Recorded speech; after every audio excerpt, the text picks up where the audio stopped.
outside a grocery store in Tucson 6 years ago. That's right. Her then intern, now State Representative Daniel Hernandez, was credited for saving her life during that assassination attempt. Team 12's Nico Santos is in the Live Alert Center with his take on today's shooting after living through a very similar experience. Nico? Oh yeah, Giffords and Hernandez, both advocates for responsible gun ownership, especially after that incident, but neither of them made any statements today that support their push for gun laws.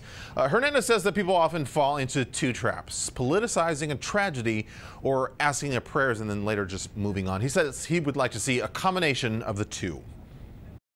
Immediately my thoughts were, what can we do to make sure that these people are being taken care of? Hernandez, having gone through it himself in 2011, understands the support the victims in today's shooting will need. I remember being in the ambulance with Gabby and hearing on the radio that she had been reported as dead while I was sitting in the ambulance holding her hand and talking to her. January 2011, then Congresswoman Gabby Giffords was gunned down in front of a Safeway in Tucson. Hernandez, credited for saving her life, rejects the term hero, but his unique perspective puts him in a place to see the victims as human. Those are things that you're never going to be able to unsee. I meet survivors who were in a shooting 10, 15, and in some cases even 20 years ago, who still have remembrances of what happened.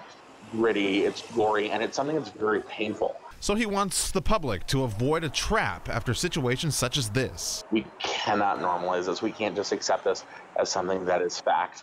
We need to say of us as citizens, but also of our elected officials, we need to expect more and we need to strive to be a part of the change. His former boss, Giffords, saying in a statement, "This shooting is an attack on all who serve and all who participate in our democracy.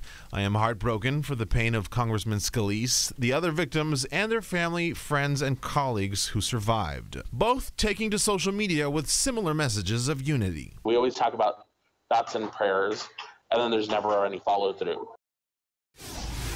Well, Hernandez also added he had a couple of counseling sessions after the shooting that he was in back in 2011. He hopes everyone involved today considers seeking help to deal with the trauma.